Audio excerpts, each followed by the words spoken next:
In the dead of night, a hooded figure and a small child arrive at the gates of the Tungtoon shelter. A guard inside is immediately annoyed, wondering who the hell is knocking at this hour.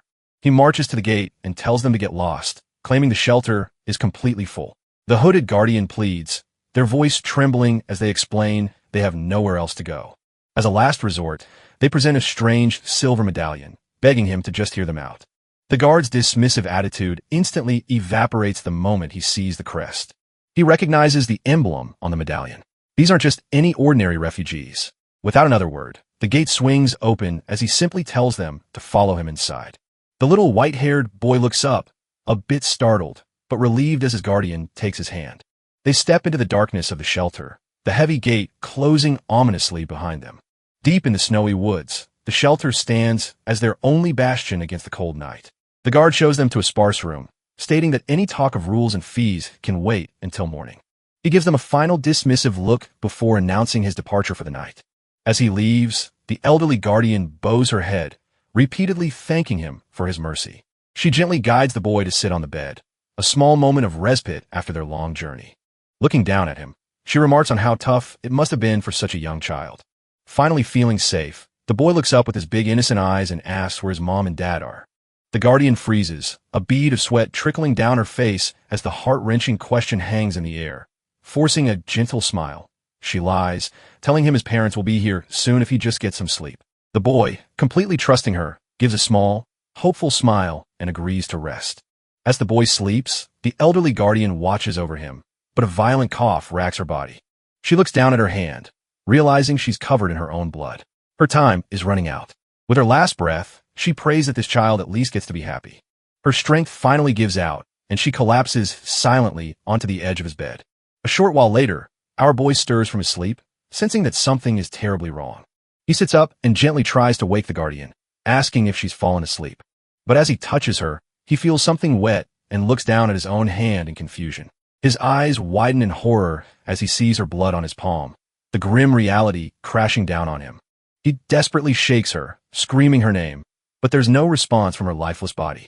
In the silent aftermath of his grief, a strange, ethereal light begins to fill the air. The boy's cries attract some unwelcome attention as a man and woman appear in the doorway, looking utterly unimpressed. The man just scoffs, complaining about the sheer inconvenience of someone dying in his shelter. While his wife wonders what to do with the kid, his eyes land on a young woman named Pauline, and he gets a trash tier idea. Since their hair is similar, he'll just dump the kid on her.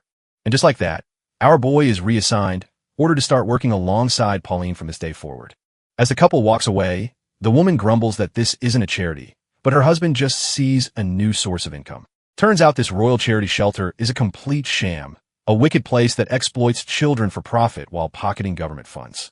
Pauline looks over at the silent boy, her eyes reflecting his small, lonely figure. She approaches him gently, trying to break the heavy silence by asking for his name. She introduces herself as Pauline, bluntly stating that from now on he'll be coming with her. Our boy just looks up, still too lost in his grief to respond, his entire world having crumbled in a single night. Pauline looks at the broken child, her expression hardening with resolve. She sits beside him, admitting she can't imagine his pain. But one thing is certain, his only mission from now on is to survive. No matter what this hellhole throws at him, she promises that if he can just endure, a chance for happiness will eventually come. With a gentle smile, she holds out her hand, offering him a new beginning. After a moment of hesitation, our boy finally takes it, his first small step out of despair. And so began his new life, begging on the streets with Pauline posing as his mother. Even though their bond was created for begging, she looked after him with genuine care. She became his fierce protector, shielding him from bullies and the dangers of the streets. With Pauline always by his side, our boy finally felt like he wasn't alone in the world anymore. 5 years flash by in an instant, and we find a more mature Pauline waiting on a park bench. She's waiting for our boy, who now affectionately calls her Pauline Mom. Suddenly, a cheerful voice calls out her name. It's our boy, now an 8-year-old named Rowan. They share a tender moment on the bench, both telling each other they worked hard today, but the peaceful atmosphere shatters when Pauline reveals that she'll be leaving soon. She explains she's found a job as a maid in a noble's mansion, a real shot at a better life. Rowan, trying to be brave for her, just smiles and says he's relieved, confident she'll do well anywhere. Pauline can't help but playfully mess up his hair, telling him to worry about himself for once. With a bittersweet smile, She thanks him for the past 5 years they've spent together. Rowan's mind floods with memories of how she always protected him, his one and only shield against the world. He tries to convince himself that he should be happy for her, but the tears just won't stop falling. The dam breaks as he realizes everyone he's ever cared for has left him, and now she's leaving, too. Pauline suddenly grabs his face, snapping him out of his despair and forcing him to look at her. She tells him that just because no one is physically there doesn't mean he is truly alone. Placing a hand on his chest, she explains that real loneliness only comes when your heart is empty. She urges him to keep everyone he's lost inside his heart and remember how much they loved him. With a tear rolling down her cheek, she promises that she will always be with him in that special place. And just like that, sometime later, our boy stands alone as he recalls that his Pauline mom has left. He remembers her parting words, her advice to look into his heart whenever he felt abandoned. Taking a deep breath, he places a hand on his chest, determined to open the eyes of the heart and feel her presence once more. And as he focuses, a swirling vortex of blue energy gathers within him. He finally achieves it. Entering the profound state known as the eyes of the heart, his perception shifts and his spiritual eyes burst open to a brand new world. He's dumbfounded, realizing he can see everything even without his physical sight. It's a beautiful cosmic scene, and for the first time, he can feel the flow of the world itself. Reaching out, he can sense the lingering presence of his mom, dad, Helen, and Pauline. A wave of relief hits him as he finally understands that he was never truly alone. With tears of pure gratitude, he thanks his Pauline mom, promising to never forget her. But life moves on, and a new day at the shelter begins with the usual harsh wake-up call. A full year has passed since Pauline left, and our boy continues to endure. Our boy Rowan sits alone wondering how his Pauline mom is doing since he hasn't heard from her in a year. Life goes on, and he's been assigned to the best begging spot, Zone 1, because he brings in the most cash. A man named Blake claps him on the shoulder, telling him to do his best and not to worry. Turns out this is Blake, the zone supervisor, who took a special interest in Ran after hearing his tragic story. He was even the one who first told Rowan that the glowing lights he sees are actually mana. Rowan, desperate for a kind figure in his life, smiles and says he'll be counting on his new Hyom. But with his spiritual eyes, Rowan sees something else. Blake is a swordsman whose mana is unsettlingly dark and murky. Mana, he learned, is the very source of all life and energy in the world. It's a beautiful, invisible force that everyone breathes, unknowingly affecting the flow of the world. Blake warned him it was dangerous. But for Rowan, who can see it plain as day, ignoring it is impossible. And so, our boy Rowan's new life as a beggar begins, his small cup slowly filling with coins. He puts on his most charming face, thanking the kind ladies for their generosity. The women are absolutely smitten by the adorable white-haired boy, but Rowan is secretly training, trying to get used to seeing both the physical world and the flow of mana at once. With his eyes, the bustling street transforms into a chaotic dance of multicolored energy signatures. He thinks to himself that while it was difficult at first, he's finally getting the hang of it. Still, the constant overlapping visuals make him dizzy, and he has to take a moment to recover when Blake calls his name. Blake crouches down, dumbfounded at how much money Rowan managed to collect in such a short time. Rowan just smiles shyly, saying it's all thanks to the kind people he's met. But Blake cuts through the optimism, warning him that there are plenty of trash-tier people who can't stand to see others succeed. Blake tells our boy to report anything suspicious right away, and Ran quietly agrees. As Blake waves goodbye and heads off, Rowan decides it's probably better not to say anything. Turns out he's actually been seeing some very strange things with his new eyes. He recalls spotting two mysterious figures whose mana was as bright and dense as Blake's. From a distance, he remembers being struck by how vibrant their energy signatures were. They had been watching him from the crowd before leaping over buildings and disappearing in a flash. He didn't feel any danger from them, but he knows if they find out, he can see mana has screwed. His train of thought is broken by the clink of another coin dropping into his collection tin. Looking down, he sees the container is almost full and decides it's time to head back to base camp. With his day's work done, our boy quickly makes his way through the city's back alleys. But just as he's about to relax, our boy freezes, his eyes picking up a familiar glow. He looks up to see that same golden mana signature on a rooftop. It's them again. A cold dread washes over him as he realizes they aren't just watching anymore. They're chasing him. He ducks into an alley, his mind racing, wondering why they're being so open now. His special eyes confirm the worst. He's completely surrounded with one behind and two flanking him. Clutching his earnings, he knows his only chance is to make it back to the shelter no matter what. He bolts down the narrow street, the cloaked figures hot on his heels. His only hope is to find Blake, thinking the zone's supervisor might be able to save him. But as he glances up, he sees them leaping effortlessly across the rooftops. Cutting him off, he grits his teeth in frustration, realizing at this rate he's completely and utterly screwed. Just as he's about to be caught, a voice roars his name from down the street. It's Blake sprinting at full speed towards the commotion. He lands with a heavy thud, kicking up dust as he closes the distance in an instant. With another powerful push, he launches himself into the air.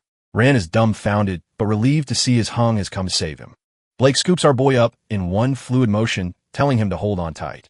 In a jaw-dropping display of power, he leaps clear over the buildings, soaring through the sky. He glances back, realizing those cloaked pursuers are already on their tail. Blake decides their only option is to make up a line for the shelter. Even in this chaos, he reminds Rowan not to drop his coin, because if he does, he won't eat. Blake lands safely, but notices our boy Rowan is completely zoned out, wondering what's wrong with him. He quickly ushers Rowan towards the shelter, telling him to head inside first. Blake explains that due to a safety issue, all the kids are being recalled, so Rowan just needs to rest. Seeing Rowan is still in a daze, he gives him a little tap on the head to snap him out of it. He reassures the kid that the pursuers won't come this far, and tells him to pull himself together. But as the door closes, Rowan isn't scared. He's absolutely dumbfounded. He covers his mouth, his mind reeling from the unbelievable sight he just witnessed. It all clicks into place for our boy. He finally understands what he saw. With his eyes of the heart, he saw exactly how mana circulated through Blake's body as he moved. He witnessed how concentrating that raw power into his limbs allowed for those explosive, superhuman leaps. It wasn't just raw power.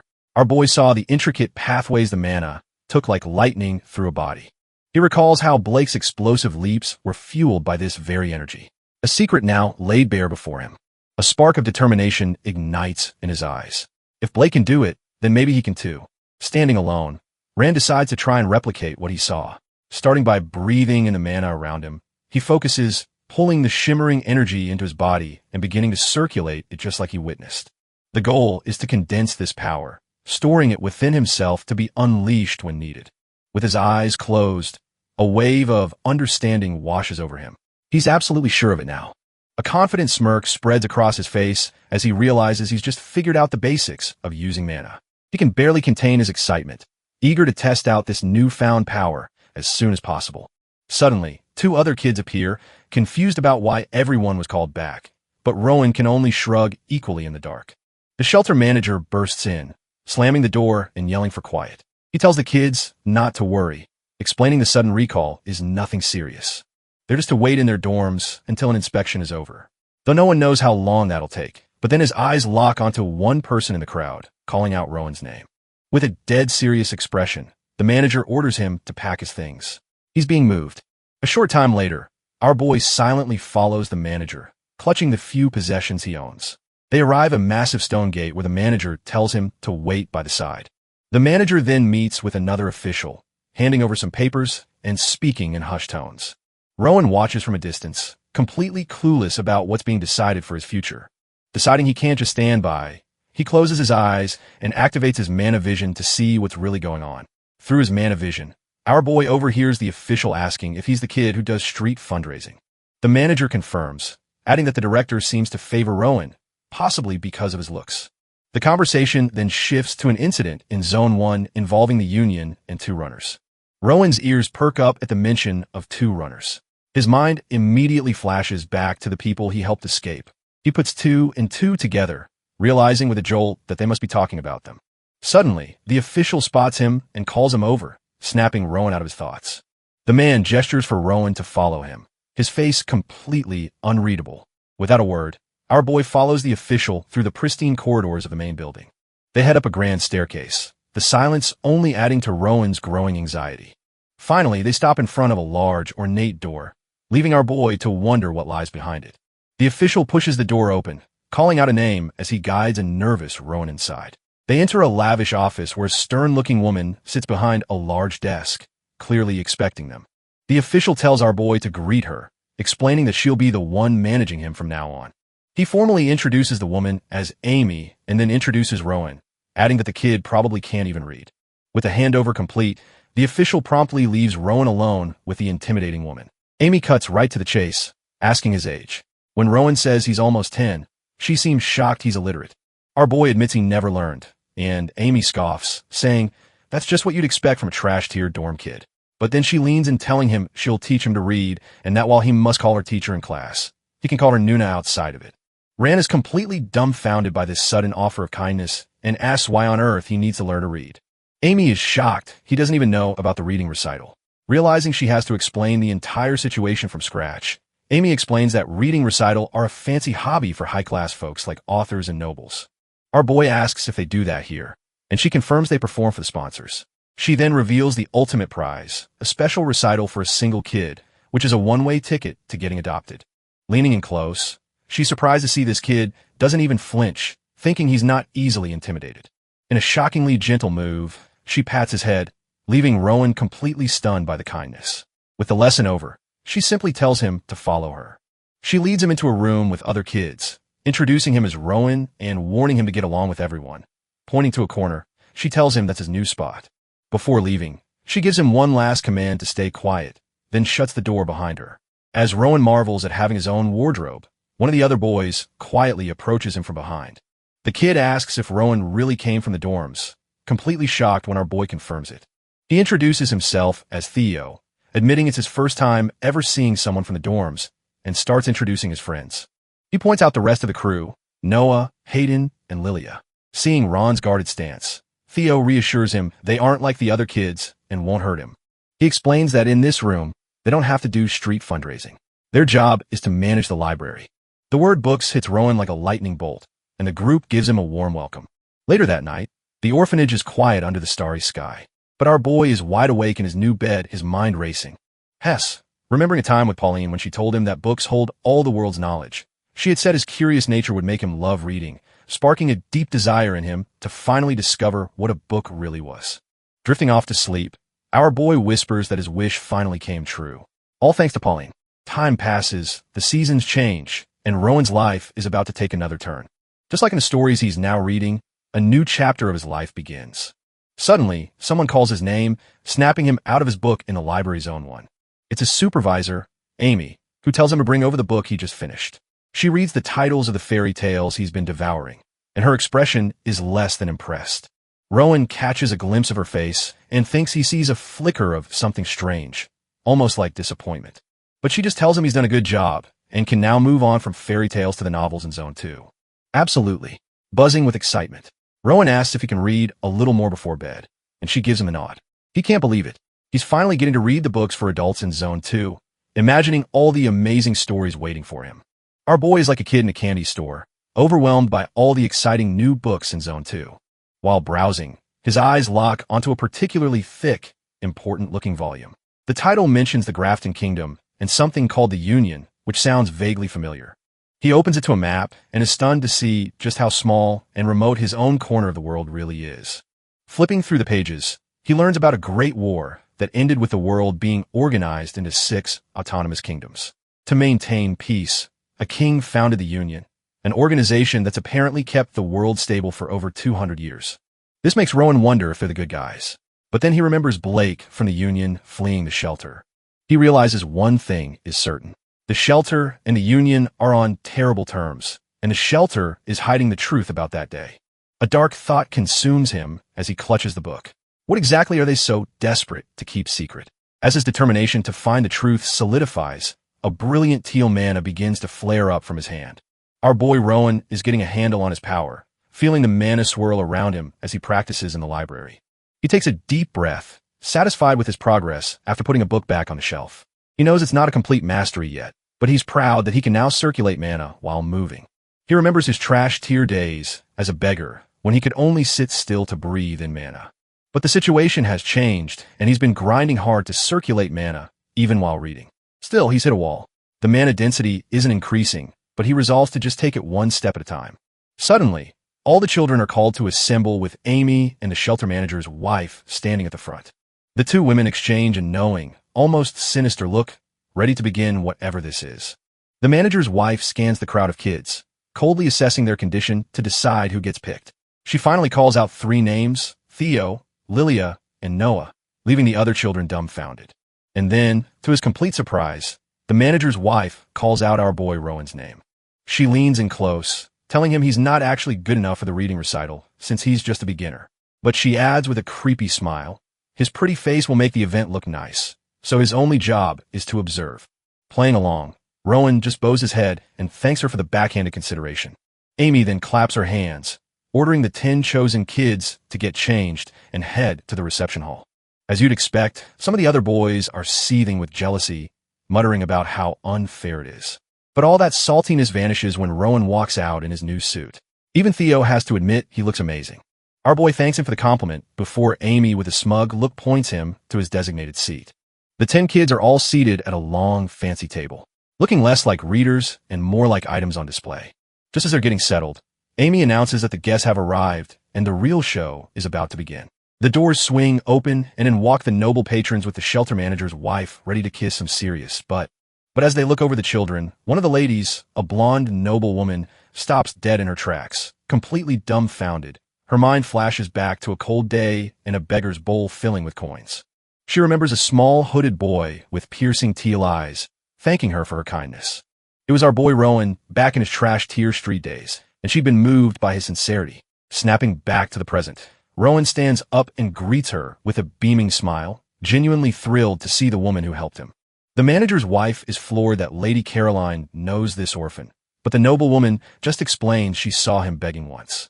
Lady Caroline gushes over how lovely Rowan has become, and the manager's wife shamelessly takes all the credit for his transformation. Falling for the act, the noble woman excitedly asks if Rowan could read for them, not knowing he was supposed to be a silent decoration. The manager's wife, caught in her own lie, quickly pivots and suggests Rowan could read just a little. And Lady Caroline is absolutely delighted by the idea.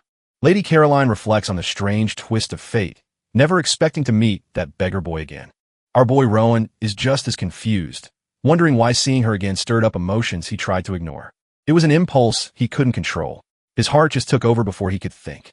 Now standing before the guests, book in hand, he decides to roll with it. He looks up with a charming smile and begins his reading with a simple, heartfelt confession. The noble ladies are completely floored, swooning over his innocent and direct approach. Turns out our boy is secretly transferring mana through his voice, and it's hitting the mark perfectly, leaving a girl named her utterly speechless. But his enhanced senses don't stop there. He can hear absolutely everything. He perceives her quiet sighs, the sound of her tears, her nervous lip biting, and even the frantic rhythm of her heart.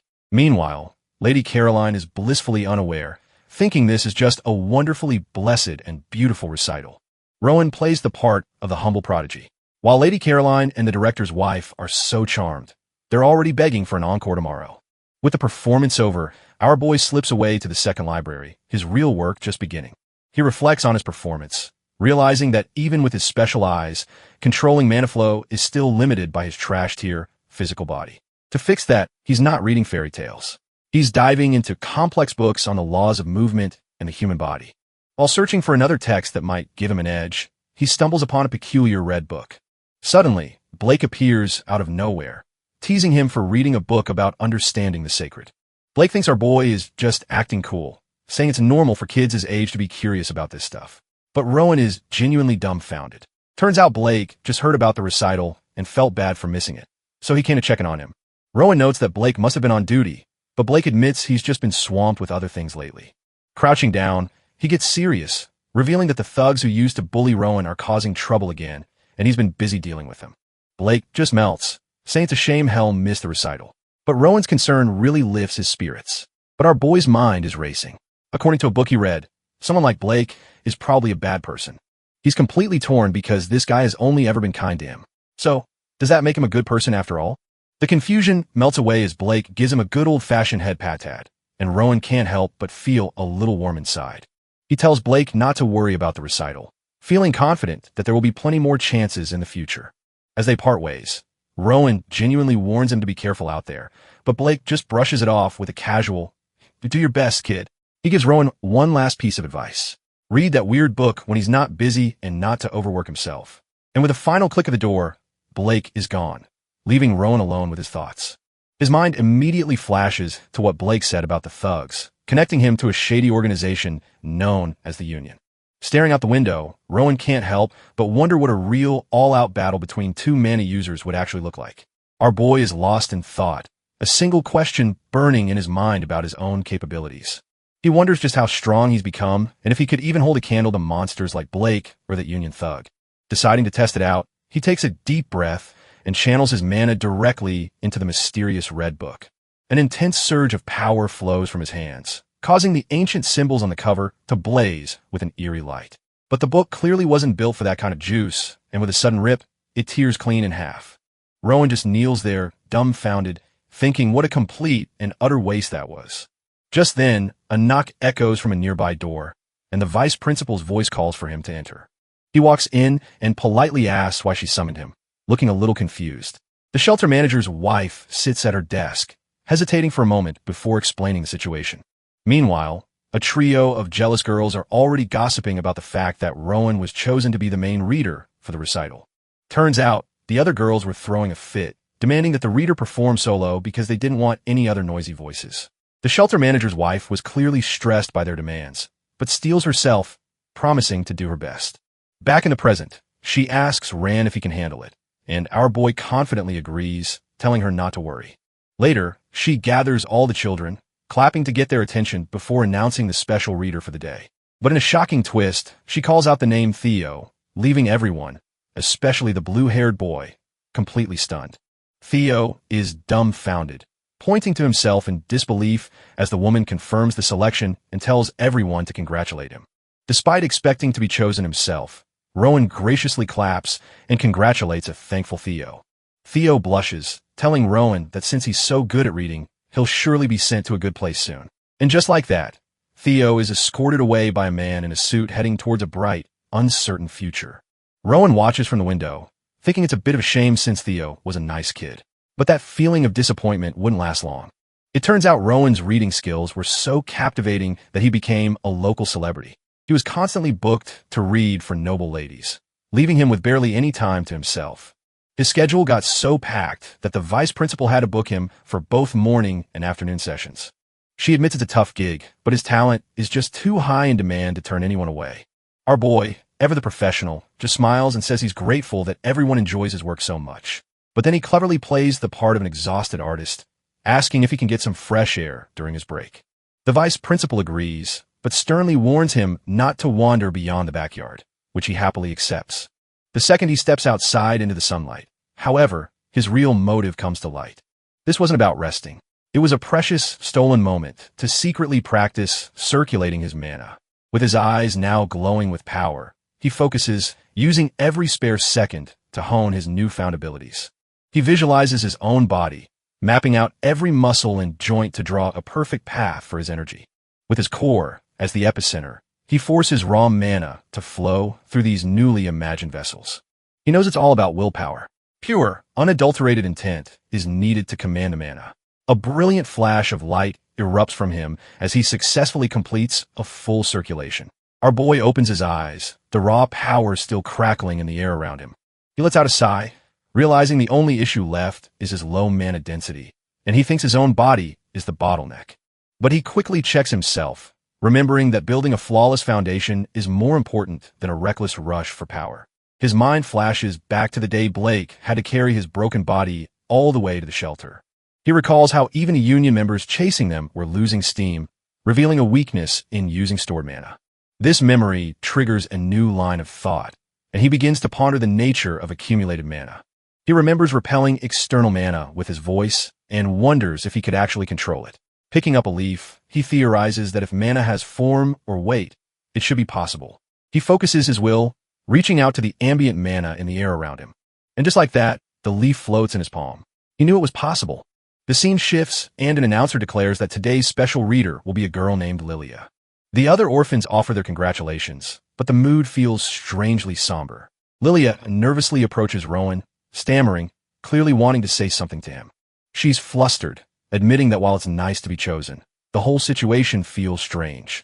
The other kids are just as confused, wondering why Rowan, their best reader, was suddenly overlooked. But one of the boys, Hayden, connects the dots. The principal is treating Rowan like a golden goose, saving him for more profitable gigs. Lilia tries to get Rowan's attention, her face a mask of worry. But our boy was lost in thought and asks her to repeat herself, causing her to get flustered and run off. Her friends immediately swarm her in celebration, leaving Rowan completely dumbfounded by the sudden commotion. Turns out the other kids are teasing her, saying her face is beet red because being chosen means she'll be sent to a good family. Ran, however, is thinking on a different level, contemplating how leaving could lead to new books and maybe even a clue about mana accumulation. The next day, he's back on his grind, practicing his mana control by spinning 2 pencils in midair. He muses to himself that this level of fine control has become almost trivially easy for him now. But his concentration is shattered when he senses a presence and looks up to see a familiar face on the roof. His mind flashes back to the day he arrived. It's Blake, the dorm supervisor who brought him here. Snapping back to reality, he watches Blake collapse in agony, and at the same moment feels the ambient mana around him mysteriously fading away. Ran rushes over to the collapsed supervisor, asking if he's all right. Blake just grits his teeth, clearly in no shape to answer. As another man helps him up, Blake curses under his breath, wondering what's going on and blaming some union bastards. The word union echoes in Rowan's mind as the man helping Blake turns to face him. The man sternly tells our boy to pretend he saw nothing and head back inside immediately. Ran agrees, but his gut is screaming that something is seriously wrong here. Suddenly, Amy bursts into the main hall, announcing that the afternoon garden reading is canceled. She orders all the children back to their dorms, explaining that even the sponsors have been sent home. The other kids are completely baffled. This has never happened before, and they wonder what could be going on. But amidst the chaos, Amy grabs Rowan by the shoulders, telling him specifically to get ready for something. It clicks for Rowan. He's not just any reader. He's the special reader. Without another word, he's whisked away to get changed into a much more formal outfit.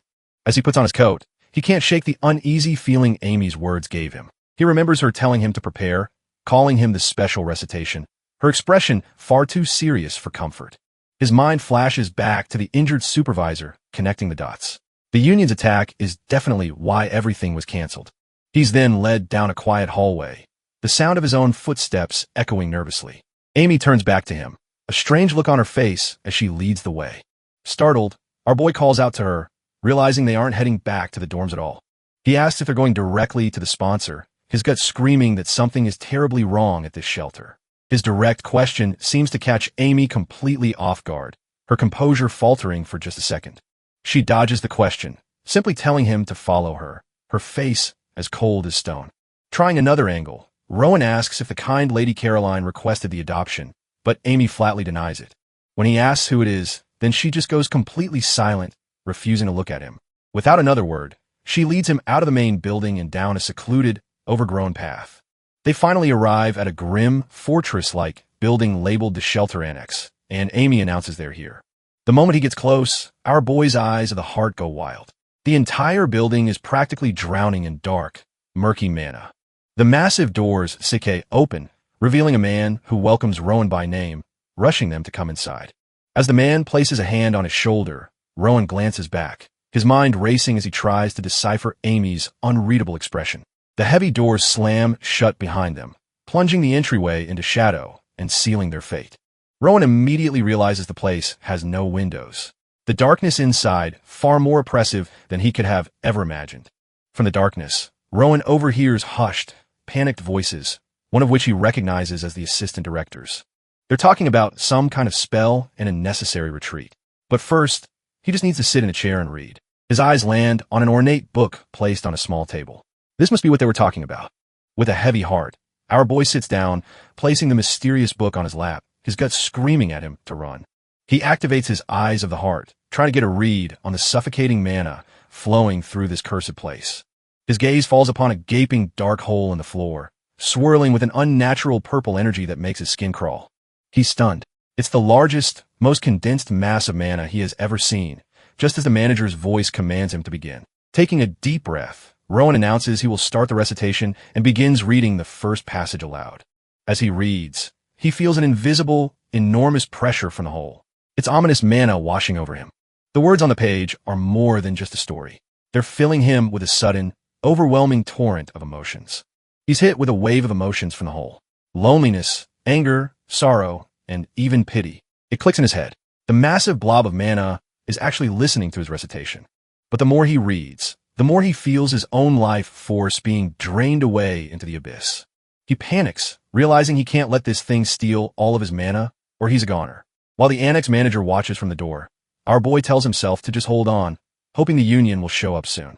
He steels his resolve, telling himself he has to focus and get a grip on the situation. His plan is simple but risky. Absorb the ambient mana in the room to control the flow. With a surge of will, he starts pulling in all the loose mana around him.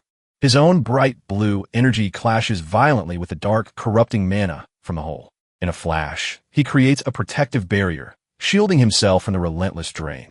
Our boy pulls it off, perfectly controlling the mana flow and realizing all he has to do now is stall. Using his mana sense, he scans the area but feels a pit in his stomach. The union hasn't even reached the building yet. His only option is to drag out this recitation for as long as humanly possible. Meanwhile, the annex manager and his wife are getting suspicious, wondering why the reading is taking so damn long. They agree that the fruit should be ripe by now and decide they have to go check on him. With his eyes closed, Rowan's senses flare up as he feels the head mistress and her group start to move. He wonders if he's bought enough time, but a sudden surge of mana tells him something is wrong.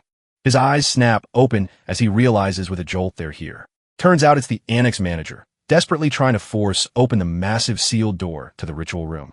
He curses the stupid things blocking his path and runs off in a panic. Our boy feels the mana signatures vanish, realizing they've all gone underground. He stares down into the darkness, wondering what kind of messed up secret they're hiding down there. Meanwhile, the annex manager gets his face absolutely rocked by a brutal backhand. An elder furiously demands to know what the couple did wrong, accusing them of trying to hide something. As the two are dragged away, Rowan follows the sinister trail of dark mana down a spiral staircase. His gaze is locked onto the strange energy, which seems to be pulling him deeper into the annex. He finally arrives in a massive chamber and is left speechless by a grotesque statue made of suffering souls.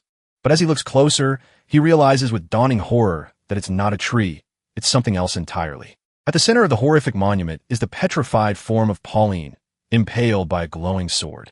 Ran is completely shattered, understanding that the seal on the sword has been released from his mother figure.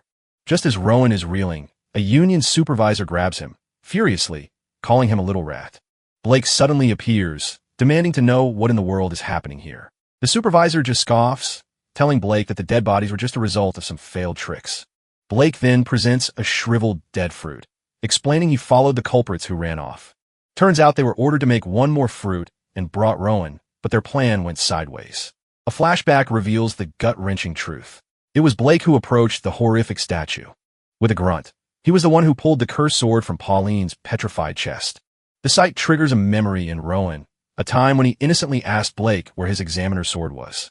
Blake had just smiled and lied, saying he had to use it somewhere else for a moment. But the reality is far more sinister, as Blake is shown holding the now blood-soaked corrupted blade. Blake's companion pats Ron's head, trying to calm him down now that the truth is out. But for our boy, the world turns blood red as the agonizing memory of Pauline's sacrifice consumes him. Blake, still holding the cursed blade, is suddenly caught off guard by a strange pressure. His smug expression vanishes, replaced by pure shock as a terrifying aura begins to build. A colossal pillar of raw, untamed mana erupts from Rowan, leaving Blake completely dumbfounded. Blake recalls admiring the corrupted sword, thinking he'd finally obtained the ultimate power for himself. But the power he's witnessing now is on a completely different level, something he can't even comprehend. The sheer force of Rowan's awakening sends a violent shock wave through the entire chamber. His companion is thrown to the ground amidst the bodies of the other union members, all instantly incapacitated. Blake can only stare in awe, realizing Rowan's bloodline is no joke, and that our boy can now wield mana. Blake can only watch, dumbfounded, as our boy ignores him and walks calmly toward the statues of his fallen friends. With his eyes of the heart, Rowan sees the tormented souls of the children, their silent screams echoing from their stone prisons. A memory flashes through his mind, a gentle hand reaching out to him in his darkest hour. He remembers the warmth of the old guardian who took him in, the only person who ever showed him true kindness. In that memory, he feels her hand on his chest, a final loving gift of her own life force. Fueled by love and rage, Rowan unleashes that power, and a brilliant light of purification engulfs the petrified orphans. The dark magic shatters under the overwhelming force as the stone casing around Pauline begins to crack and fall away. But as his power surges, his mind is suddenly flooded with horrifying visions of a burning city and a bandaged child crying in despair. He sees a mysterious figure standing amidst the carnage. A man who looks disturbingly familiar. The man turns, a flicker of confusion on his face, as if he's just woken up to the hell he's standing in, leaving Rowan completely lost. Rowan is left wondering if this vision is a glimpse of his past or a terrible future he's destined to create. He snaps back to the present, his young mind completely overwhelmed by the apocalyptic scene he just witnessed. The power surge becomes too much, and he feels his consciousness slipping away, desperately trying to hang on for just a little longer. But just as he's about to fade, a warm and familiar mana begins to flow into him, a feeling he's longed for. Suddenly, a forgotten memory surfaces the face of the woman who was like a mother to him. He remembers her gentle touch and realizes he had completely forgotten the source of this warmth. Her final lesson echoes in his mind. As long as he keeps the departed in his heart, he will never be truly alone. She had taught him that if he just looked inside himself, he would understand how much he was truly loved. He recalls her simple instructions to close his eyes, feel, and look inside his own heart. And now he finally understands. The mana she left him is a constant reminder to protect what's precious. He remembers her warm hand in his, a promise of protection that he had long forgotten. In his heart, he recalls a time when he and Pauline walked together, believing their bond was eternal. But reality crashes back in as Blake presses a sword to his neck, sarcastically asking if the tearful reunion is over. The supervisor admits he only waited because he sees potential in our boy, believing him to be smarter than he looks. He blames the other grunts for messing things up, but now he's here to make a direct offer. Blake looks him dead in the eye and asks if Rowan will come with him willingly. The choice is simple. Join him or die right here, though he admits it would be a waste of talent. Blake explains he'll be sent to another farm to manage children who are turned into trees, learning the ropes under him. To put it simply, he's being offered a membership in an organization called Little. Blake reveals Little is a group that uses black magic to change the world, and Rand is being recruited to serve their leader. Rand connects the dots, asking if Blake's brother is the mastermind behind the horrifying trees. Blake scoffs at his fierce expression, revealing his own job is merely to supervise the creations of the high priests. He demands an answer, but our boy looks him dead in the eye and flatly refuses to go anywhere with him. With his patience worn thin, Blake decides if he can't be recruited, he'll be eliminated. He lunges forward, swinging his blade to cut Rowan down for his defiance. But an insane surge of mana erupts from our boy, and the tormented souls of the other children manifest behind him. Blake is dumbfounded, realizing with pure shock that his sword is completely frozen in midair. Rand grabs the blade with his bare hand and asks the one question that matters. Did Blake kill his mother? Instead of promising revenge, he makes a cold threat. If Blake did it, then his precious brother won't live either. The supervisor is utterly stunned, completely blindsided by the kid's calculated declaration of war. Without waiting for an answer, Rand lashes out with a whip of pure mana, telling the downed supervisor he should have been faster. The attack slams into Blake, and our boy coldly tells him not to hold a grudge. He clarifies that all this pain is his own brother's fault for getting involved in the first place. With his face hardened by resolve, Rowan makes a silent vow to himself. He will never forgive those who prey on the weak, and the spirits of the dead children rise behind him in furious agreement. His point made. The terrifying aura recedes, and the mana blade floats calmly beside him. But just as the dust settles, his eyes dart to the side. He senses he's not alone anymore. Suddenly, footsteps echo from the stairs as a squad of uniformed men descends, their leader ordering a full sweep of the area. This is no small-time goon. It's the vice commander of a union's enforcement unit, a man named Oscar. Oscar sizes up the scene, intrigued by Rowan's power, and asks if he learned his telekinesis from someone named Little. Rowan calmly denies having learned magic from anyone, especially not some guy named Little, stating he figured it all out himself. Oscar internally scoffs at the ridiculous claim, but the kid's eyes are so sincere that he can't sense a single lie. The vice commander formally introduces himself and demands to know the boy's name. Our boy coolly gives his name, Rowan, then flexes his own knowledge about the enforcement unit and Oscar seeker rank. Oscar is completely dumbfounded by the sheer amount of mana radiating from a 10-year-old just as one of his men arrives with a report. The subordinate whispers that the trees are less than 2 years old, but for some reason, the spell on them has been released. Released? Oscar is confused, wondering if a high priest was involved, but there are no traces of such powerful magic. His man continues, pointing out the disturbing state of the fruit and stressing that they need to figure out what happened here. Rowan looks at the petrified bodies of his friends, silently apologizing to Theo for not spending more time with him. His heart aches with regret for not being kinder to another friend, Lily, before he turns to ask Oscar if he's ever seen trees like this before. Oscar is stunned when Rowan calmly asks if he'll be visiting other farms like this one. The vice commander notes the kid's ice-cold voice, admitting that rooting out these hellholes is indeed the Union's mission. With a fire in his eyes, Rowan makes an insane request. He wants Oscar to take him with them.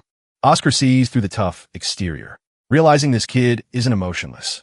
He's just burying his pain deep down. He tells Rowan that the investigation comes first. But for now, the boy can follow him. Our boy trails the vice commander through the candle-lit room, the air thick with death. He stops in front of a covered body, recognizing the green dress of the annex manager's wife. Rand picks up a strange model from her cold hand, turning to Oscar and declaring he's ready to go. Outside, a subordinate reports that the Faith Division's building is completely untouched by the chaos. The full report comes in. A total of 16 confirmed dead, with 2 high-V value targets still on the run. The report concludes, the cause of the spatial collapse is a mystery, but we get a glimpse of a sinister blindfolded mage pulling the strings. With the grim update finished, Oscar turns to Rowan asking where in this godforsaken place he actually felt at ease. Our boy answers without a single hesitation. The archive. Intrigued, Oscar tells him they'd better move on. The vice commander lets the kid lead the way, a flicker of a smile on his face as he follows. Inside the archive, Oscar immediately senses something is wrong. There are absolutely no books on mana cultivation or magic. He puts 2 and 2 together and asks Rand how in the world he managed to learn everything on his own. Rand, with a completely straight face, just says it's because he's very smart, as the model he found floats eerily beside him. Oscar isn't buying the simple answer, but he plays along, telling the boy he already knows he's a smart kid who doesn't lie. Leaning in, his tone shifts to dead serious, urging Rowan to tell him everything that's happened to him so far. Our boy is struck silent, dumbfounded that an adult is finally asking him to tell the whole unfiltered truth. Taking a deep breath, Rowan finally begins to tell his story. Starting from the day he first set foot in that hellish shelter, he lays out the whole tragic tale for Oscar, who listens intently from across the large table, not interrupting once. The heavy story hangs in the air, filling the silence of the grand, empty archive. Rowan concludes that he believes his strange powers must be a final gift from Pauline, the girl who was like a mother to him. Oscar nods along, but his mind is racing. The kid's story is heartfelt, but it doesn't explain the sheer absurdity of his power. He recalls the reports. Blake was a skilled mana user he personally knew of, yet this untrained kid wiped the floor with him. Even now, the boy uses Heil telekinesis like it's breathing, showing no fatigue, a talent so immense it's impossible it went unnoticed. Seeing the vice commander deep in thought, Rowan flips the script and asks what the tree the villains mentioned really is. Oscar's expression turns grim as he explains it's the core of a dark magic ritual, a horrific mechanism fueled by human life. The tree absorbs the life force and mana from its victims to create a crystal called the fruit, a cursed condensation of life itself. Oscar presents the shriveled, grotesque fruit, telling Rowan this is the one he started but didn't finish. He explains this cursed item is a mana booster, a hot commodity on the black market for mages desperate for power. Rowan then asks why the villains even needed his recitals, and Oscar theorizes it was a condition to stabilize the tree and improve the fruit quality. A memory flashes in Rowan's mind. During his recitations, the tree itself seemed to listen, just as captivated as the audience. He realizes the tree stabilized because it was made of people, and his words must have soothed their trapped souls. Oscar is genuinely impressed by this insight, admitting it's the exact angle the Union has been investigating. He then gestures to the crystal Rowan is levitating, finally giving the boy's power a name, telekinesis, a type of magic. Our boy is dumbfounded, realizing he's been using magic all along, and Oscar notes his control is extraordinary for a beginner. After confirming Rowan's age, Oscar pivots, reminding him that he wanted to join their cause.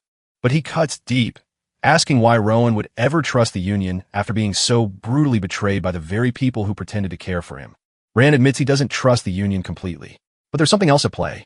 He explains that his gut tells him Oscar is a good person, someone who seems bright and clear. The vice commander is completely dumbfounded, questioning if that's really his only reason for trusting them. He gets serious, stating that joining their ranks isn't a simple decision, and they can't just let an outsider in.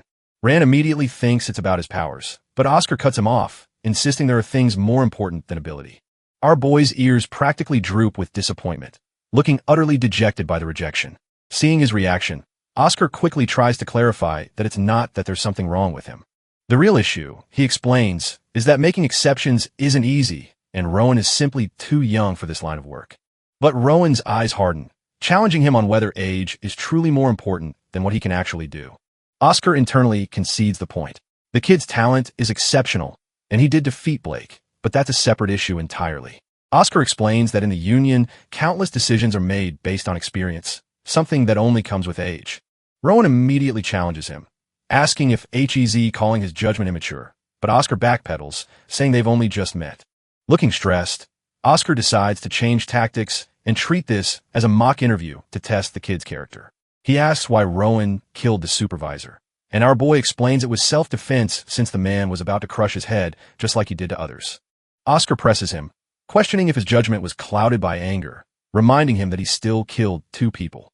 Rowan admits he won't deny his actions, but reveals his anger actually gave him clarity, showing him the countless other children that Monster had already victimized. He continues with cold resolve, stating that he doesn't have the right to decide if a man like that should be given a second chance. Oscar's gaze narrows, posing a sharp question. If he can't grant a second chance, what gave him the right to kill? Our boy's logic is simple and brutal. The man took lives, so it was only fair he lost his, and Rowan just happened to have the power to deliver that justice. But he covers his face in a moment of vulnerability, admitting that he still acted on his own judgment and would accept any consequences without complaint. Oscar leans in, pressing one final time. Was killing the supervisor truly the only option?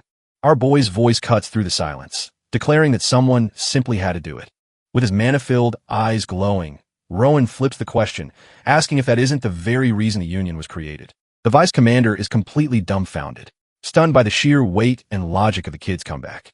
He reflects on the Union's stated purpose, to uphold the highest values and achieve its essential mission. But the true ideal was always simpler, to create a peaceful world where the next generation could have hope.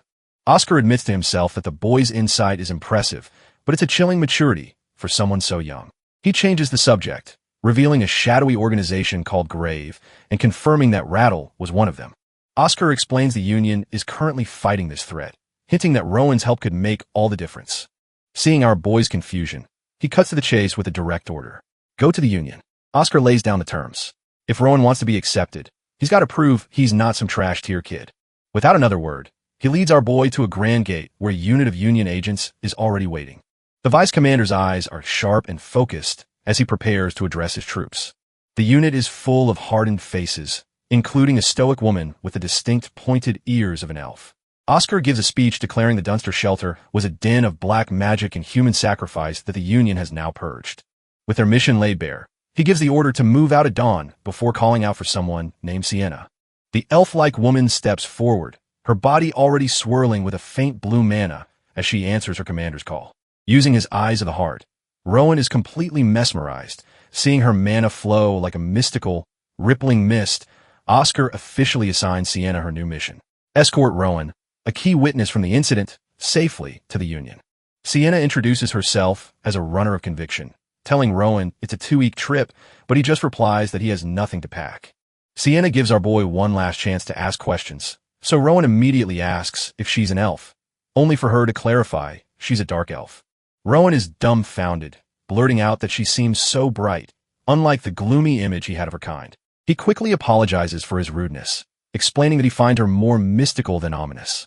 Sienna seems unfazed, suggesting that his unique perception is probably because of his own special bloodline. With the pleasantries over, Oscar lifts Ran onto a horse with Sienna, bidding him farewell until they meet again at the Union. Our boy, ever the formal gentleman, wishes the entire unit a safe journey, getting a hearty laugh out of the hardened soldiers. And with that, Sienna and Rowan ride off into the moonlit night, beginning their long 2-week journey. After some time, they make camp for the night, settling down by a warm fire in the quiet woods. Sienna suddenly holds something out to Rowan, catching his attention as he stares at the object in her hand. Turns out she noticed his blade was unshaved and decided to give him a proper leather sheath for it. Rowan thanks Sienna for the thoughtful gift, but admits calling her by her title, Runner, feels a bit strange. He then throws out the idea of calling her sister, which she immediately shoots down as being a bit too much. Our boy is just trying his best to find a comfortable way to address his new guardian. Finally, he lands on a perfect solution. Since HEZ joining the Union, he'll call her Senior. Sienna, seemingly a bit flustered by his earnestness, just tells him to do whatever he wants. As they settle back down, Rowan's dagger and its new sheath suddenly begin to float in the air around him. Her sharp eyes immediately lock onto the phenomenon, her expression turning serious. She tells him his ability is truly exceptional, leaving the kid completely dumbfounded by the floating blades. Rowan recalls that Oscar called it psychokinetic magic, and Sienna agrees it's probably a good idea to pretend that's what it is. But when he asks what his power truly is, she admits she's never seen anything like it before in her life. She explains his power is like that of the legendary ancient elves, a raw ability to control mana without any incantations. Our boy learns that these ancient elves were the originators of the entire elven race, a truly ancient power. Sienna then adds that just from his unique eye color, it's clear his parents must have been extraordinary people. The mention of his parents, a complete mystery to him, makes our boy fall into a deep contemplative silence. They sit by the campfire, the weight of this new information about his potential lineage hanging in the air. The next day, their journey continues as Sienna expertly guides their horse through the sunlit forest. Ran, riding along with her, peeks out from behind her back, his eyes wide with a mix of awe and nervousness as a massive fortress-like structure comes into view. She announces that they've finally arrived at the Union. Passing through the main gate, they're greeted by the sight of a massive, bustling city within the walls. The lively streets and impressive architecture are a testament to the Union's immense power and influence. As they ride through the bustling streets, Sienna explains that the Union is divided into residential and commercial districts. It's a melting pot, she continues, gathering supplies and people from every race across the lands. Rowan wonders why it's called the most fortified place on the continent. And Sienna reveals it's not just because of the walls, but the god-tier warriors who live here. This place is known as the Sword of the Continent, a concentration of force that keeps the entire kingdom in check and protects its people. Our boy is left speechless, finally grasping the sheer scale of power he's just walked into. Sienna finally pulls the horse to a stop, announcing that they've reached their destination. She leads him to a grand set of doors, telling him this is where he'll be living from now on. The massive doors swing open, revealing a serene and beautiful estate inside. They walk through the peaceful grounds, a stark contrast to the chaotic city they just left behind. Suddenly, a deep voice cuts through the air, thanking Sienna for her hard work as a man with a heavily tattooed arm comes into view. The tattooed man is formally introduced as Lazarus, the Union Administration Director. Lazarus looks our boy over, noting that this must be the infamous Rowan. He then asks Rowan if they could have a private word, leaving Sienna behind. The two find themselves alone in a ridiculously lavish room, dripping with gold and sunlight. Rand can't help but admit that the sheer opulence of this place is dazzling. Lazarus explains that this is the heart of the kingdom's power and that Rowan's own potential shines brighter than anyone he's ever seen. With his unique eyes, Rowan feels the overwhelming aura coming off the director, wondering just how powerful this man really is. Lazarus finishes his assessment and prepares to get to the real reason he called Rowan here. He extends his tattooed hand, asking Rowan to let him see his power firsthand. Our boy is stunned for a second before Lazarus takes his hand, ready to gauge his true strength. The moment their hands connect, Rowan's eyes of the heart activate and the world dissolves into a sea of mana. Hez absolutely stunned, witnessing a torrent of raw power coursing through the director's tattooed arm. The level of control is god tier. Lazarus handles mana with a precision Rowan never thought possible.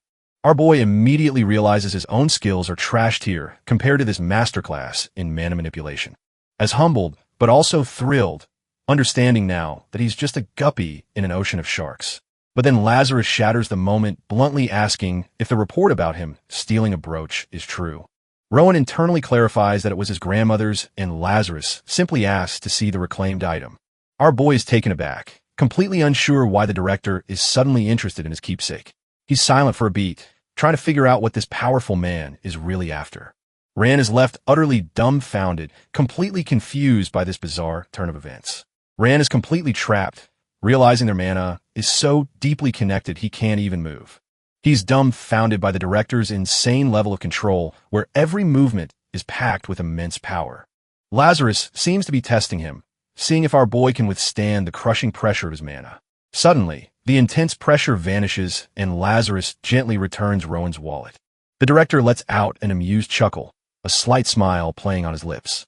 He's genuinely impressed, remarking on Ron's amazing ability to use telekinesis without any spells. Ran internally admits he got sloppy, copying the director's mana flow out of pure curiosity. Lazarus takes the wallet, his expression turning serious as he prepares to inspect its contents. Inside is the silver brooch, the very keepsake his grandmother left him. As Lazarus focuses on the item, his eyes glow with power, sensing something extraordinary about it. Ran is left wondering, certain he felt the director's overwhelming mana waver for just a moment.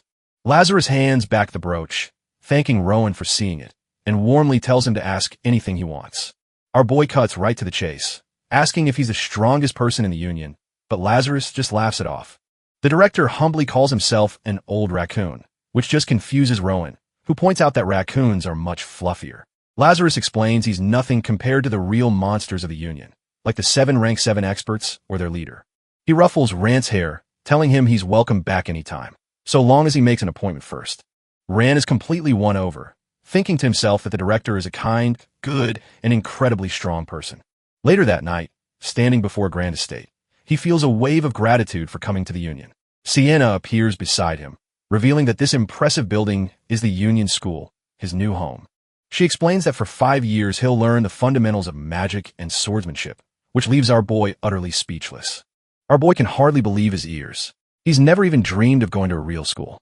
Sienna just gives him a knowing smirk, confirming that this incredible opportunity is very, very real.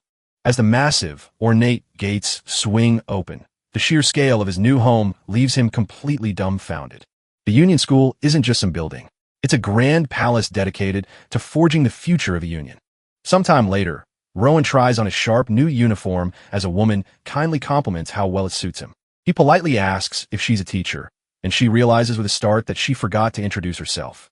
She's Daphne, the head of the academic department, and shall be teaching him languages.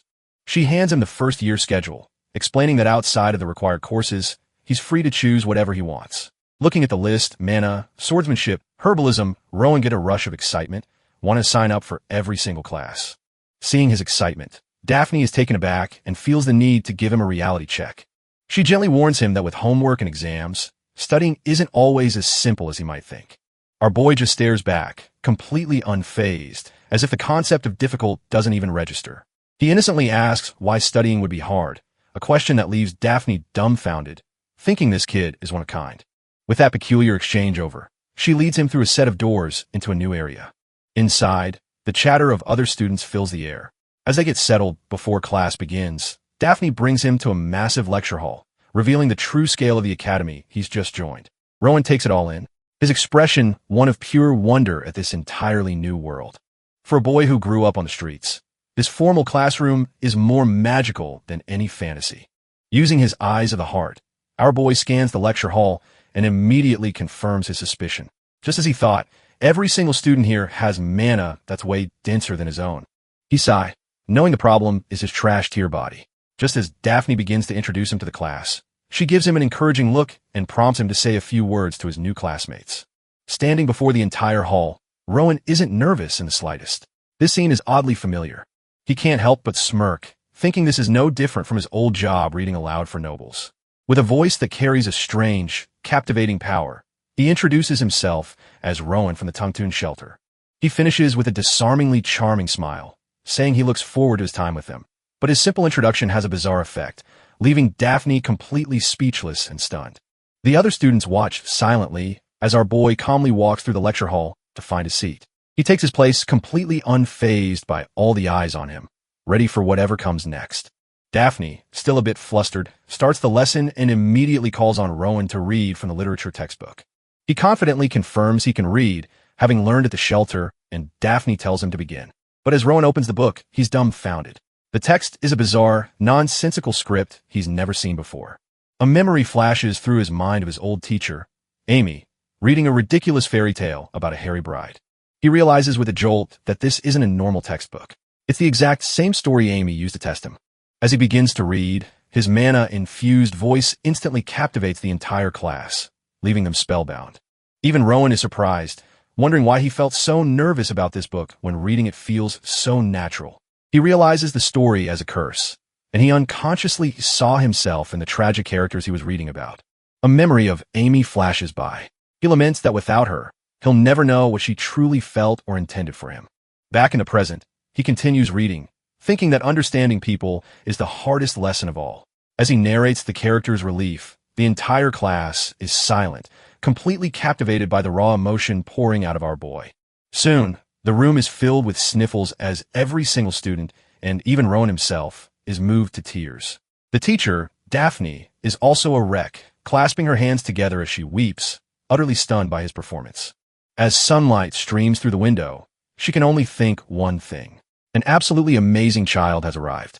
When the class finally ends, a group of students immediately walks over to Rowan, still looking impressed. They shower him with praise, saying his reading made the story feel alive and that they've never seen Daphne praise anyone so much. Our boy is caught off guard when another student approaches him with a determined look. This girl, the class president, stares at him intently, a flicker of recognition in her eyes. A memory flashes through her mind, and she's certain he is the one. It all clicks into place. She remembers him as the kid who saw the vision of a tree. Back in the present, she confidently introduces herself as Sophie Doble, the class president. Rowan accepts her handshake, agreeing that he looks forward to getting to know her. Sophie immediately asks what elective he's taking, and he tells her he signed up for basic swordsmanship. Noticing the dagger at his waist, she correctly guesses he's aiming to join the Union, which catches him off guard. Rowan wonders if swordsmanship is even necessary for the Union. Feeling deep down that a blade just doesn't suit him, Sophie is left completely dumbfounded, wondering if she just heard him correctly. Our boy instantly feels awkward, thinking he must have said something incredibly weird. Suddenly, the rest of the swordsmanship students come pouring out of the main hall. A stern-looking instructor is already waiting for them in the training yard, arms crossed. He wastes no time and immediately barks out his first order to the class. Turns out it's first come, first served for picking out the best training dummies. In a flash, every single student enhances their body with mana and bolts across the field. Rowan's eyes go wide, his special vision picking up the vibrant streams of energy flowing from everyone.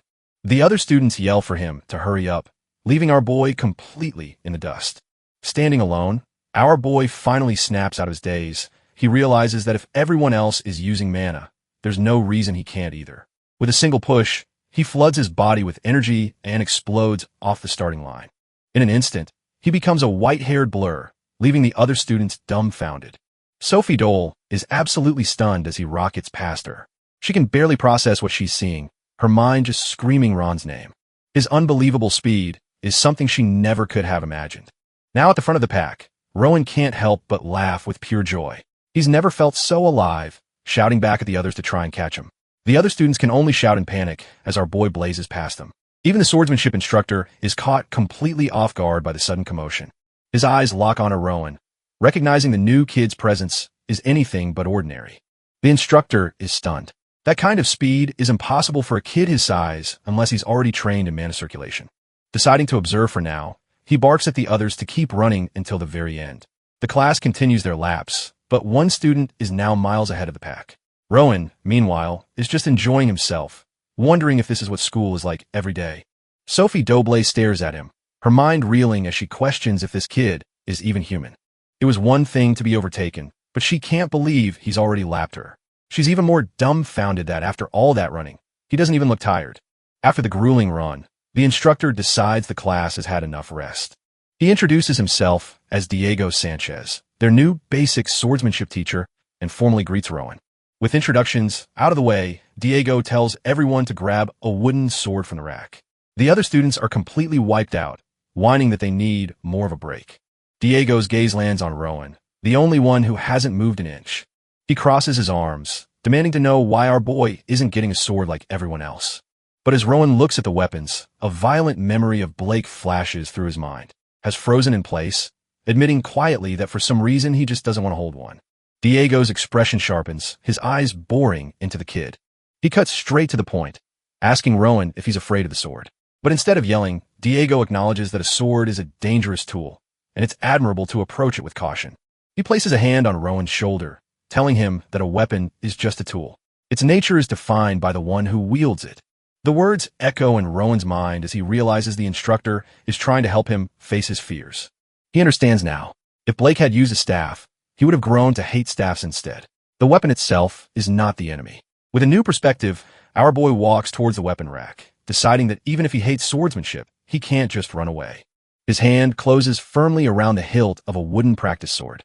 As he lifts the blade, a faint blue aura of mana swirls around him, his eyes burning with resolve. Diego watches this from a distance, a flicker of surprise and approval in his eyes.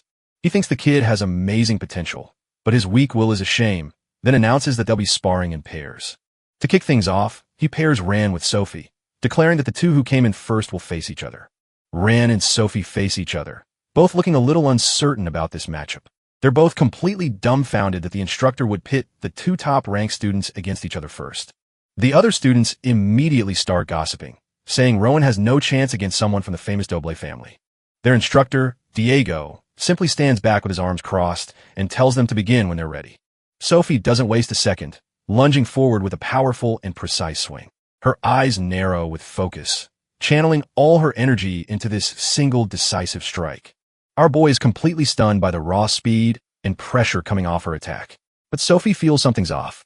Her mana now feels solid and heavy like a rock, not vibrant like before. Ran, on the other hand, is just watching in awe, wondering if this is the feeling of true swordsmanship. She plants her foot firmly on the ground, closing the distance to deliver the blow. But as her sword nears, our boy's eyes light up. He's decided he wants to truly learn this time. Both Sophie and the instructor Diego are left completely dumbfounded by his sudden change. Sophie can't believe it. His stance is a perfect blend of offense and defense, impossibly stable for a beginner. She grits her teeth, telling herself she absolutely cannot lose at swordsmanship after he already beat her in the run. With the pride of the Doble family on the line, she grips her sword tighter and vows that she will not be defeated. But Rowan meets her strike heat-in, effortlessly parrying the blow with a clean, fluid motion. Sophie's eyes go wide in utter disbelief. Her all-out attack was just brushed aside like it was nothing. Our boy just stands there calm and collected, having completely neutralized her assault. He realizes he didn't just dodge. His eyes are showing him exactly where her sword will go next. Undeterred, Sophie regains her footing and prepares to launch another attack. Refusing to give up, she goes Allen, launching a desperate 3-hit combo aimed at his chest, shoulder, and head. But our boy Rowan effortlessly dodges each strike, his eyes seeing the path of her blade before she even moves. In a flash, he counters, and Sophie freezes as his wooden sword stops right at her throat. She's completely stunned, trembling as she stares at the blade that could have ended it all. Just as Rowan brings his sword down in a final arc, the instructor screams for them to stop the match. Rowan's eyes widen slightly as he halts his attack, his expression calm and collected.